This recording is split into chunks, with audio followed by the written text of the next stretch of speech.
Hello, আসসালামু আলাইকুম everyone. Recently আড়ং থেকে টুকটাক কিছু শপিং করা হয়েছে। আজকের ভিডিওতে সেগুলোই দেখাবো।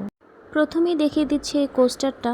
যেহেতু আমার প্রচুর চা কফি খাওয়া হয় রুমের বিভিন্ন জায়গায় যেয়ে, তাই আমার অনেক ছোট ছোট কোস্টারের প্রয়োজন হয়। আর এটার প্রাইসও বেশ রিজনেবল ছিল।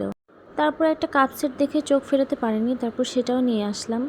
যদিও এটা নেওয়ার কোনো প্ল্যানই ছিল না, তবে এটার কালারটা আমার বেশ পছন্দ হয়েছে। আড়ংয়ের নতুন নতুন কাপ সেটগুলো দেখলে আর চোখ সরাতে পারি না। আমার মতো আর কার কার এই সমস্যাটা হয় যে কোনো কাপ সেট পছন্দ হয়ে গেলে না নিয়ে আর আসতেই পারি না বাসায়। কাপ সেটটার কালারটা এত সুন্দর আর এত বেশি অ্যাস্থেটিক ছিল, এটাতে নেক্সট কফি বানানোর জন্য আমি নিজেকে আর ওয়েট করাতে পারছি না। কাপ সেটটার সাইজটাও বেশ সুন্দর ছিল। নেক্সট ভিডিওতে এই কাপে কফি বানাবো। তারপর টি টেবিলে রাখার জন্য একটা শোপিস দেখে পছন্দ হয়ে যায়। এটার কালার কম্বিনেশনটা একদম আমার ড্রয়িং রুমের সাথে খুব পারফেক্টলি মানিয়ে যায়, তাই এটাও নিয়ে নিয়েছি। এর প্রাইসটাও বেশ রিজনেবলই ছিল। তারপর ছোট্ট একটা মাটির বাটি নিয়ে নিই, এটার প্রাইসটাও বেশ রিজনেবল ছিল। এটার ডিজাইনটাও আমার খুব পছন্দ হয়েছে।